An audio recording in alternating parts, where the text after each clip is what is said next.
magnets. So I'm going to read you the story, and then we will talk about it on Wednesday together.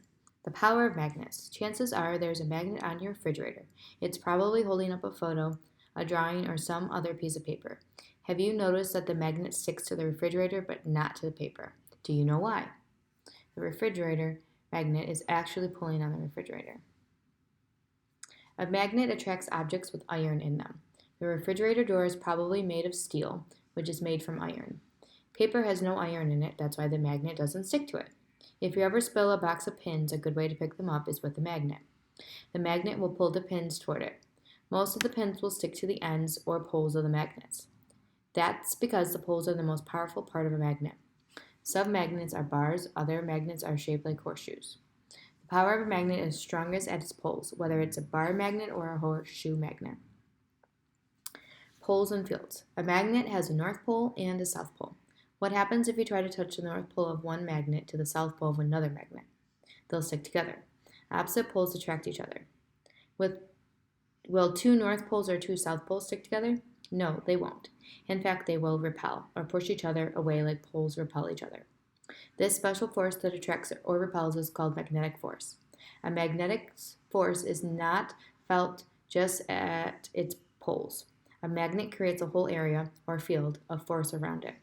Do you want to see a magnet field? Sprinkle iron fillings around a magnet. The iron fillings will form a pattern of lines. They show the magnetic field where the magnet's force works. The lines are closest together at the poles where the force is strongest. The magnetic field is invisible, but these iron pieces show where it is. The opposite poles, black and red, of these magnets come together. The like poles stay apart. Electromagnets turn them on, turn them off. Submagnets can be turned on and off. If you need a magnet whose force you can control like this, you want an electromagnet. In an electromagnet, wire is wrapped around metal. Electricity can flow through the wire. When you turn the electricity on, the metal becomes a magnet. It is an electromagnet. When you turn the electricity off, the metal stops being a magnet. Junkyards use huge electromagnets to move old cars. A special crane turns electricity on. That turns a core of metal into a magnet. The car sticks to the magnet, and the crane moves the car with ease.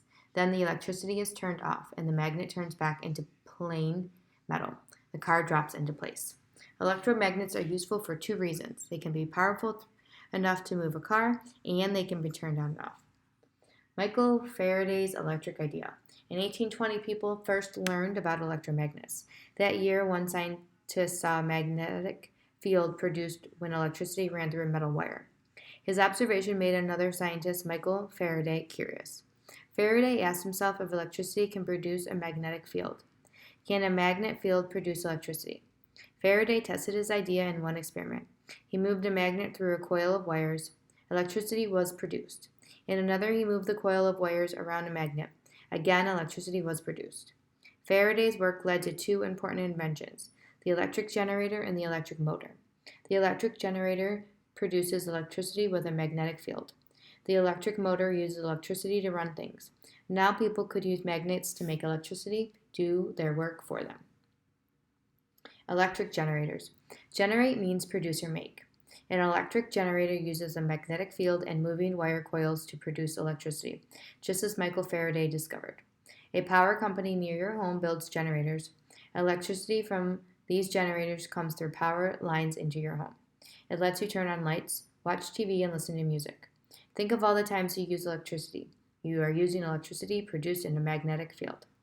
Every time you turn on a light switch, electricity comes through a wire. Every time you plug in a cord, electricity comes through the wire. Remember, too, that electricity creates a magnetic field. So every time electricity comes through a wire in your home, it produces a magnetic field. How many magnetic fields do you think are in your home? A magnetic field is inside this huge generator. Electric motors. Some electricity that comes into your home is used to power electric motors. An electric motor uses electricity to run things. When you plug in and turn on a hairdryer or a fan, an electric motor makes it work. Some electric motors get their power from batteries. When you put a battery in a watch or a CD player, an electric motor makes it work. Think about all the toys and tools in your home that have electric motors. Inside each electric motor is a magnet and its magnetic field. How many magnetic fields and electric motors do you think are in your home? Batteries like these give power to electric motors. Remember that magnets are not just on your refrigerator door. Magnets help provide the power you use every day.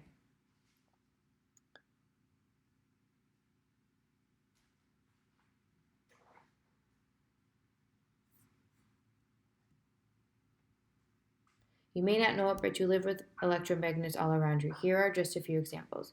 Ding dong, pressing a doorbell turns on an electric magnet on. The magnet makes a striker or arm move, it hits a bell, and the doorbell rings. Did you know that electromagnets help you dry your hair? Any machine with an electric motor uses an electromagnet to turn working parts on and off.